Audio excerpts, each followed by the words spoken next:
কিয়ামতের ময়দান যেদিনকার শুরু হয়ে যাবে বাবা, আল্লাহু আকবার, কিয়ামানাদু কুল্লা উনাসিম বিইমামিহিম, প্রত্যেকে তার ইমাম সহ কিয়ামতের ময়দানে ডাকা হবে, প্রত্যেকে তার নেতা সহ কিয়ামতের ময়দানে ডাকা লাগবে। কাকে নেতা বানবো? আল্লাহু আকবার, নিজেই মানে সিদ্ধান্ত নেবেন কাকে নেতা মানবো আর কাকে নেতা মানবো না। এই জন্য দ্বিতীয় প্রশ্নের কথা বললাম, আমার দিনুকা, তোমার জীবন ব্যবস্থার নাম কি? এরপর তৃতীয় নম্বর হইল আমার নাবিয়ুকা, তোমার নবীকে। নবী চেনেন না সবাই? নবীকে চেনেন না? সবাই জবাব দিতে পারবেন, কিন্তু আল্লাহ পাকের বান্দা এই প্রশ্ন যখন করা হবে তখন ওখানে এক দলে বলবে আল্লাহু আকবার, মুহাম্মাদুর রাসূলুল্লাহ সাল্লাল্লাহু আলাইহি ওয়াসাল্লাম জবাব দিয়ে দেবে। কিন্তু আল্লাহ পাকের বান্দা আবার কিছু লোক তো হা হা লাদ্রি বলবে। কারণটা কি? এর কারণটা হলো এইটা,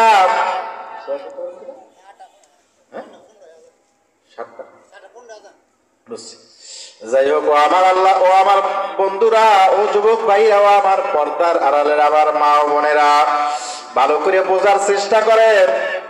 যখন জিজ্ঞেস করবে আমার নাবিয়ুকা, তোমার নবীকে, এই দুনিয়াতে নবীর আদর্শ মতো যারা চলবে, যারা নবীর আদর্শ, আল্লাহু আকবার, ব্যক্তি জীবন, পারিবারিক জীবন, সামাজিক জীবন, রাজনৈতিক অর্থনৈতিক জীবন, প্রত্যেকটা জীবনে যারা আমার রাসূলের আদর্শ মানবে, আল্লাহু আকবার, যখন প্রশ্ন করা হবে তখন প্রশ্নের জবাব সঠিকভাবে দিয়ে দেবে। আল্লাহু আকবার, যখন তারা প্রশ্নের জবাবগুলো সঠিকভাবে দেবে, আমার আল্লাহ রাব্বুল আলামিনের পক্ষ থেকে ঘোষণা আসবে, এ ফেরেশতারা আমার বান্দা সত্যই বলছে, এ ফেরেশতারা আমার বান্দা সত্যই বলছে। ও ফেরেশতারা, জান্নাতের দরজাটা খুলিয়ে দাও, জান্নাত মানে কবরের ভিতরে জান্নাতের ফরাশ বিছাইয়া দাও। আল্লাহু আকবার, জান্নাতের সাথে রাস্তা করিয়ে দাও। যখন রাস্তা করিয়ে দেবে,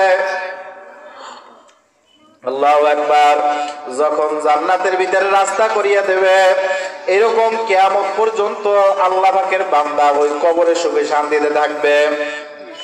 কিয়ামতের ময়দান যেদিনকে শুরু হয়ে যাবে, আল্লাহু আকবার, তখন আমার আল্লাহ রাব্বুল আলামিন ওই বান্দা বান্দীদেরকে ডাক দেবে হাসরের ময়দানে, এই মুসিবতের দিনে। আল্লাহু আকবার, আমার আল্লাহ রাব্বুল আলামিন ফেরেশতাদেরকে বলবো, ফেরেশতারা, যারা দুনিয়া আমার হুকুম পালন করছে তাদের জন্য আমি একটা মেহমান খানা বানাইছি আল্লাহ পাকের আজমে আরশের ছায়ার নিচে। ও ফেরেশতারা, আমার ওই খাস বান্দাদেরকে, খাস বান্দাদেরকে তোমরা আমার মেহমান খানায় নিয়ে যাও।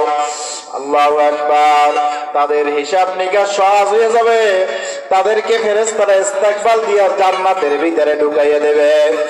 আর যারা আমার আল্লাহর হুকুম পালন করবে না, আল্লাহু আকবার, আমার আল্লাহকে মহব্বত করবে না, আল্লাহর হুকুম পালন করবে না, ইসলাম অনুযায়ী চলবে না, যারা আমার নবীর সুন্নাত তরিকায় চলবে না, আল্লাহু আকবার, আল্লাহু আকবার, তাদেরকে যখন জিজ্ঞাসা করে মান রাব্বুকা ওয়া মা দীনুকা ওয়া মান নাবিয়্যুকা, তখন উত্তর দেবে হা হা লা আদরি, আমি কিছুই জানি না।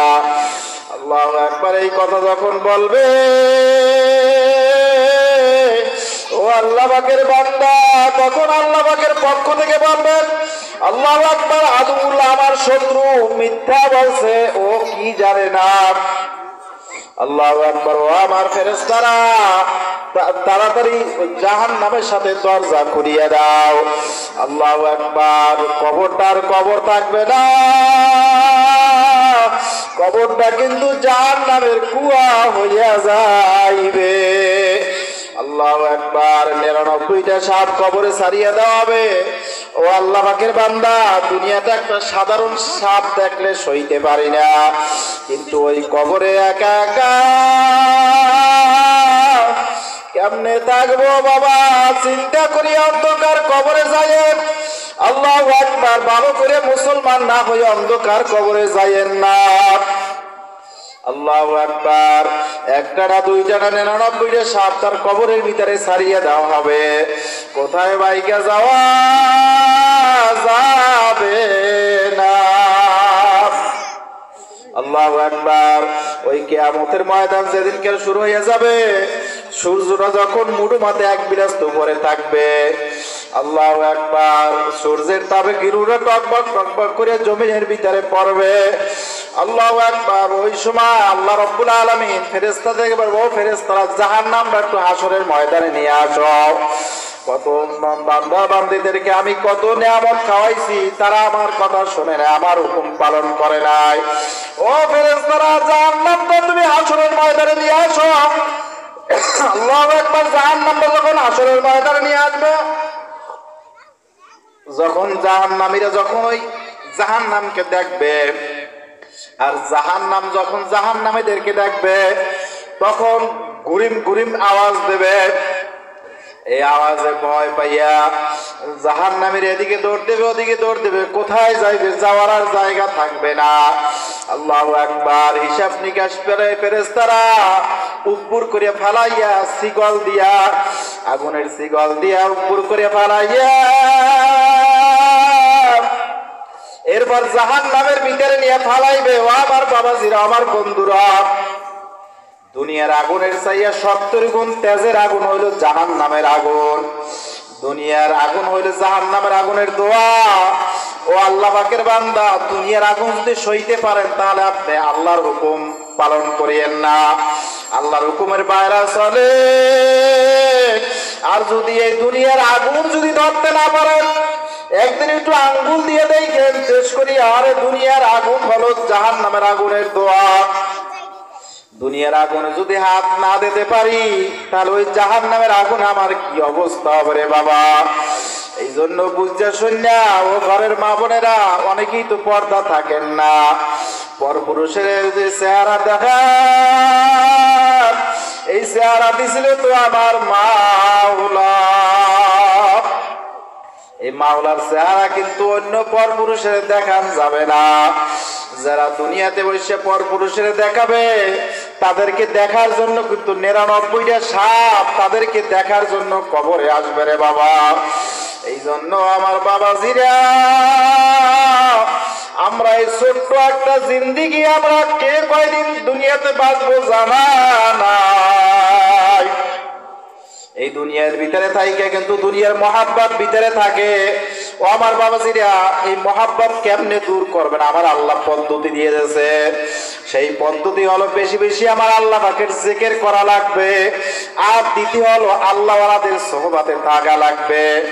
আল্লাহু আকবার। আল্লাহওয়ালাদের সোহবাতে থাকলে আস্তে আস্তে দুনিয়ার মহাব্বত দূর হইয়া আখিরাতের দিকে মহাব্বত ধাবিত হবে। এই জন্য আমার বাবাজিরা, আমার বন্ধুরা, আমার জন্য দোয়া করেন, আমি আপনাদের জন্য দোয়া করি। একটা অনুরোধ করিয়া যাই, বাবা, কোন ক্ষেত্রে আমার আল্লাহর হুকুমকে অমান্য করিয়েন না। যেহেতু আসমানটা আমার আল্লাহর, জমিনটা আমার আল্লাহর, সূর্য আমার আল্লাহ, বাতাসও আল্লাহর, পানিও আল্লাহর, সব কিছু আল্লাহ, আমি নিজেও হইলাম আমার আল্লাহর। তাহলে বাবাজি, আমরা কেন সেই মহান আল্লাহর হুকুমকে অমান্য করব? এরা তো কোনো যুক্তি তো আসে না রে বাবা। এই জন্য আমার জন্য দোয়া করি না, আমি আপনাদের জন্য দোয়া করি, আল্লাহ যেন আমাদের সবাইকে মাফ করিয়ে দেয়। সবাই বলেন আল্লাহুম্মা আমিন। সবাই একটু হাত জায়গায় মাওলার কাছে দোয়া করেন, আল্লাহ যেন দুনিয়া আখিরাত উভয় জানে আমাদেরকে কামিয়াব করে। আল্লাহুম্মা